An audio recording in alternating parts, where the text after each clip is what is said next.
Como en el presupuesto que nos está enfocado riba algún proyecto que los haya prioridad, como puedo mencionar, la inversión en RWZI.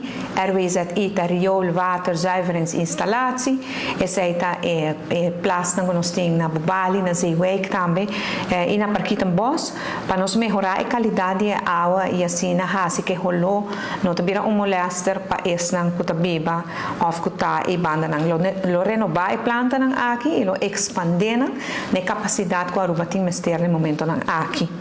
Para isso aqui nós temos 16 milhões de florins presupuestado em presupuesto e ojalá nos haja aprovação para nós por hasi inversão aqui. Turgenda papel de jet, turgenda expressar a preocupação para o problema aqui, a momento espera que turgenda aprovar o presupuesto também.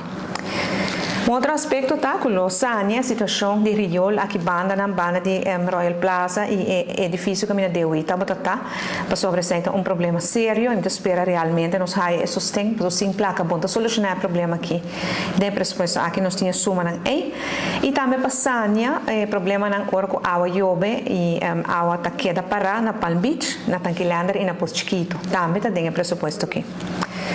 Outro projeto importante para sostener todo o desenvolvimento no governo é o e-government, que é parte de digitalização.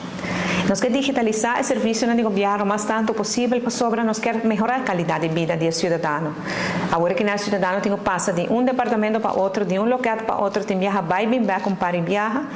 Com o e-government, o cidadão fora sua casa, fora seu trabalho, e por fazer tudo vamos ter trâmite aqui, e por fazer serviço que me se faz assim que tem que vai de banda para outro, e assim não escapa o tempo, e o tempo eu vou dedicar na coisa mais agradável da vida.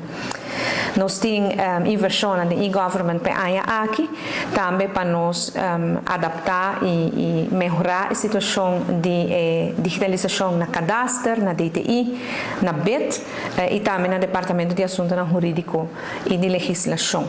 Com isso aqui, nós esperamos, verdade, que ainda nós podemos lograr a aprovação para o presupuesto e a boa notícia é que para outro ano nós temos a fundo da União Europeia para ajudar-nos com o projeto aqui de e-government para por mais ligeiro.